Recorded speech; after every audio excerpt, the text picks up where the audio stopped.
And then there is something very, very important. That is gratitude. Would you like to say something else about that? So if we are grateful, then we go into the feelings, then we are feeling into our lives, and we realise how much good we have. And that automatically raises our vibration, and that's what we need, so that's something we should definitely cultivate, to thank again and again for the little things that we have or still have and will have again. Would you like to talk again briefly about how it is possible that we all have one thing in common on this earth? We want to be happy. And where does this longing come from? Yes, that's what we actually are. So we are love, and love is happy. And that's why we want to go there again, because we realise in ourselves that we used to be there and actually we are. And that's why we want the earth to look like this. Because we know that the strange state that is here has nothing to do with what we actually are. And you always say that you can't look for something you haven't already known. Yes. So we have the desire to live in an intact, peaceful, free world, but each of us who live here on earth, or almost everyone, has never experienced that in this incarnation. And yet we have this desire in us, but we can only wish for what we know.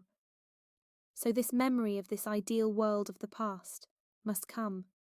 And the earth, that was once a paradise. It wasn't always so strange, and wars are not part of human nature either. The earth was once a paradise, and the earth still knows that. And we also have this information inside us somehow. When you say that the earth still knows that, the earth is also a being. Many, many people forget that. And someone is asking here, I think Marie from Munich is asking, if it is possible that the earth cannot ascend or come into a higher vibration because of man. That is, if we do not reach the necessary global vibrational frequency.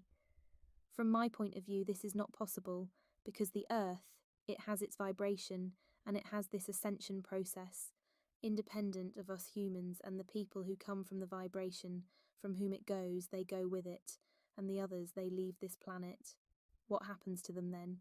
They are then taken to another planet where they fit. Does it have to do with the different timelines, so they are on a different timeline? No, from my point of view, they really go away from the earth.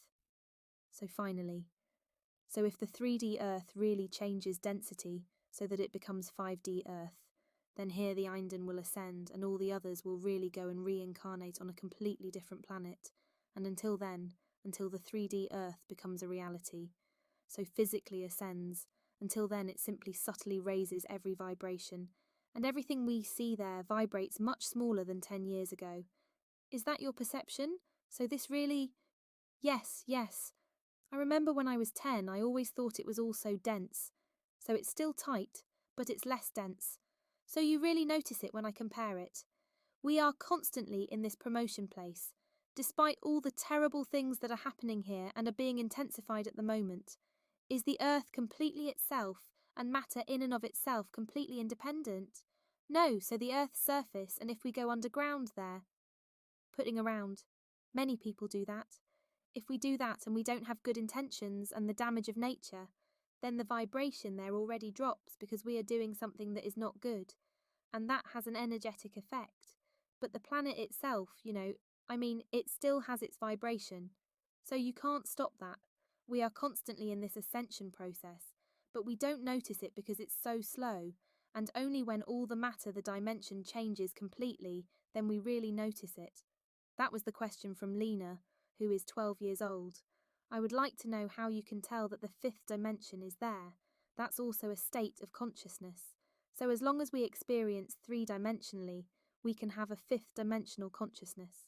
And how can Lena now notice in everyday life, so slowly? Or can the fifth dimension exist at the same time as what is not so beautiful on Earth right now? You can tell that Lena is now in the fifth dimension. So in consciousness or physically with Earth? Anyway, if she wakes up tomorrow and it's suddenly the fifth dimension, how does she notice that? So if it is from the point of view of consciousness, then the physical matter is still the same, but it is simply much more in love and in this awareness of what we really are. And when the Earth becomes fifth dimensional, i.e. with the matter there, I can't describe it exactly, but then the whole matter looks different, and also our bodies, and then everyone can teleport and talk telepathically, then everyone can do that. Oh, how beautiful. That's just great news. And yes, that's what we should focus on, that we can do it together.